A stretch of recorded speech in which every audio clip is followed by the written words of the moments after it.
2 months after the Lewiston mass shooting, Maine's politicians waded into the thorny, predictable, and necessary debate over gun violence. When the Democratic-controlled state legislature reconvened this past January, there was consensus that lawmakers and Maine's Democratic governor would respond to what happened. The question was how. Phil Hirschkorn picks up the story from there. Robert Card's attack on the just-in-time bowling alley and Schmenge's bar last October 25th was personal for Maine State Senator Peggy Rotundo. She knew many of the victims. Lewiston is in her district. I'm constantly running into people who were there that night in the bowling alley who don't necessarily talk about this a lot. When the Maine State Legislature reconvened this year, Rotundo, a Democrat, was out front on a slew of gun safety bills. We owe this to Maine families so they can go out to a movie or to a restaurant without fear. She was the lead sponsor of a bill to impose a 72-hour waiting period to collect a legally purchased gun, and the governor's bill to expand background checks to private gun sales and to improve the state's yellow flag law that had befuddled the sheriff's department informed about Robert Card. Rotundo, as the Appropriations Committee co-chair, also shepherded $42 million in new funding for mental health crisis centers and programs around the state. For me, it's about reducing gun violence within communities and making communities safer for everyone living in them. We will talk with our representatives before they enter. From the start of the session, proponents of gun safety measures rallied legislators to do something. My son was killed on October 25th. Do I think anyone should ever own an assault rifle that can do this kind of damage in such a short time? No. And these magazines that give people, humans, less of a chance than an animal if you're hunting. It's a horrible thing to think about. Ignore the will of the people of Maine. Public hearings on the bills lasted many hours as Mainers on both sides got a chance to speak their minds. To propose new laws, rules, or regulations that would not have prevented this tragedy is asinine.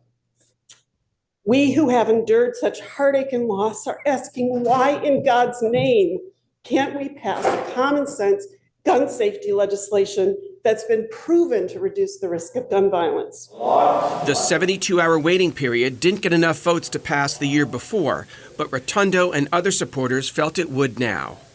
The number of people killed in Lewiston was roughly equivalent to Maine's year-long average. Democratic State Senator Ann Carney of Cape Elizabeth co-chairs the legislature's Judiciary Committee, which handled the bills that Carney supported. I think it caused everybody to say, how can we make our state safer? The 72-hour bill was touted as a cooling-off period, most helpful to prevent suicides, which accounted for 87% of Maine gun deaths in 2022, the last year for which there's complete data. In 2022, 268 Mainers died by suicide, and 58% used a gun. The Lewiston mass shooter legally purchased his murder weapon at a store 3 months, not 3 days before his attack. And people will say to me, well, that wouldn't have stopped, Robert Card. What difference does it make? Well, would it have saved people's lives in Lewiston on October 25th? No. But will it save lives in Maine going forward?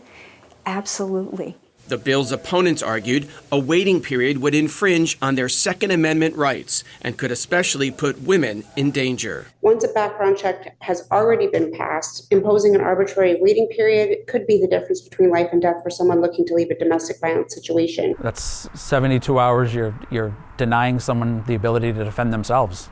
Republican State Senator Matt Harrington of Sanford, who's also a police officer, is his party's leader on criminal justice issues. In the example of my district, 3/4 of my district doesn't have a police department. So you could be waiting 20, 30, 40 minutes for a deputy or a state trooper to respond. But advocates for domestic violence victims told legislators a woman with a gun is likely to see it used against her. A gun is not going to be a good safety plan to help defend themselves against somebody who's assaulting them. I just wholeheartedly disagree with that connotation. There are many women who are fully capable of defending themselves. After the legislature passed the bill, Governor Janet Mills expressed mixed feelings about the waiting period, but did not veto the bill. She cited the arguments about suicide prevention as persuading her to let it become law. The pro-gun owners' rights Sportsmen's Alliance of Maine, which gave Mills an A rating in her 2022 re-election race, plans to sue to overturn the waiting period. All it does is delay honest people from getting a firearm if they need it. Why don't you just call the police, David? Because it's going to take a while for the police to get there. In Portland, that works. In Lewiston, that works. In Bangor, that works. Not in rural communities. You might not see a police officer for an hour. And it's my right under the Constitution to be able to defend me and my family. And if I pass all the government screenings, I should be able to do that. No Maine legislators proposed a ban on the kind of semi-automatic long guns known as assault weapons, like the Ruger rifle used by Robert Card. That disappointed Nicole Palmer, who leads the Maine Gun Safety Coalition. Banning assault weapons would certainly be a very valuable tool in helping to prevent mass shootings in particular. Almost all mass shootings are performed with an assault rifle. We know this. The Maine legislature did not consider even a draft bill for any kind of assault weapons ban. Why not? So I have a couple answers to that question. First of all, what is an assault weapon? Carney believes the debate would have been mired in disputes over merely defining which guns qualify as an assault weapon. And as a practical matter, there weren't enough votes for a ban. We didn't try to regulate semi-automatic weapons, but we did try to prevent semi-automatic weapons from being modified so that they function like machine guns.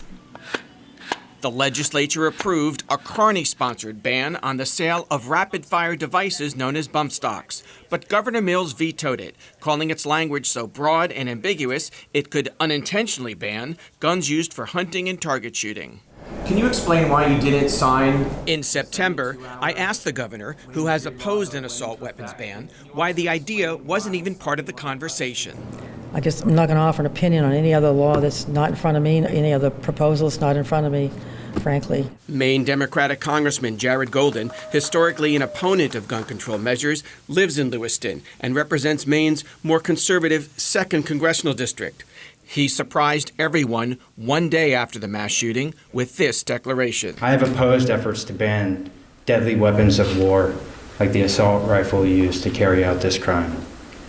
The time has now come for me to take responsibility for this failure, which is why I now call on the United States Congress to ban assault rifles. But in Washington, in the Republican-led U.S. House of Representatives, a proposed ban was a non-starter, as was a bill from independent Maine Senator Angus King to limit magazine capacity for rifles and shotguns to 10 bullets.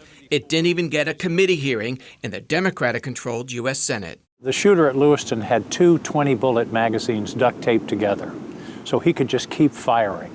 And what we tried to focus on in this bill is not the appearance of the weapon, but its lethality and functionality.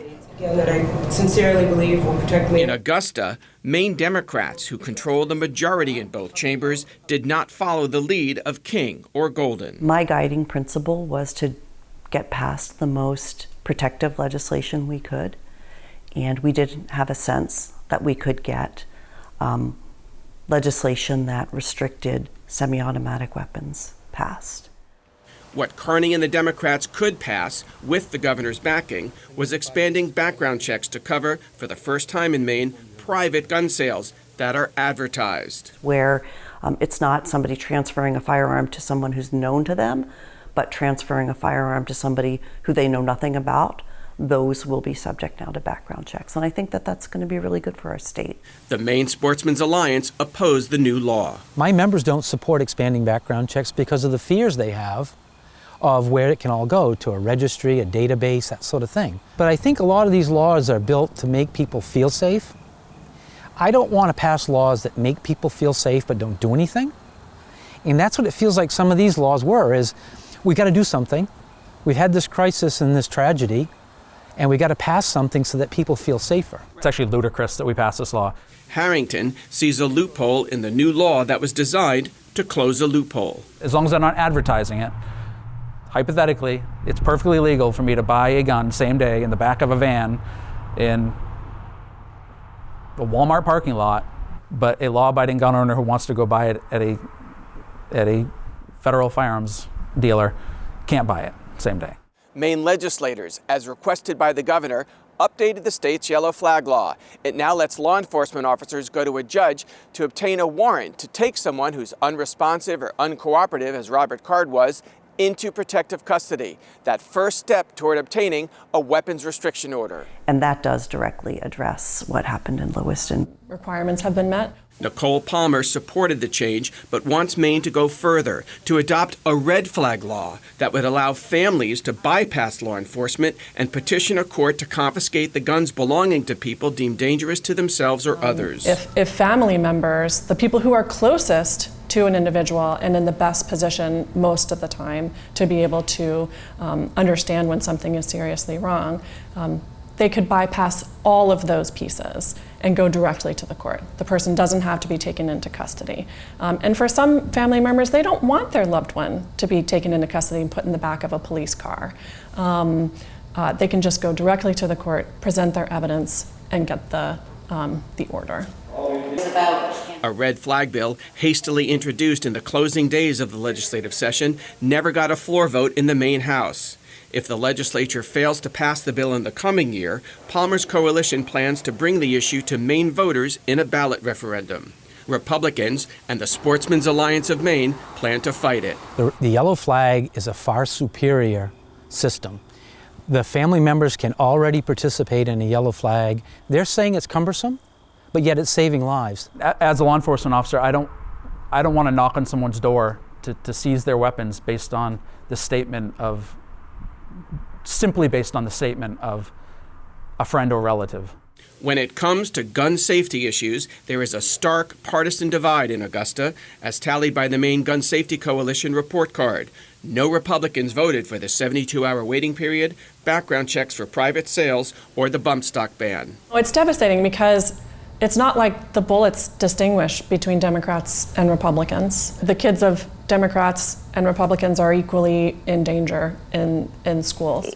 You know, these are human lives. Lewiston Senator Peggy Rotundo believes October 25th changed hearts and minds. You know, this tragedy took place in our community, but what people need to realize is it could have taken place in any community. We're amazingly resilient. We're moving forward. But there's still great pain.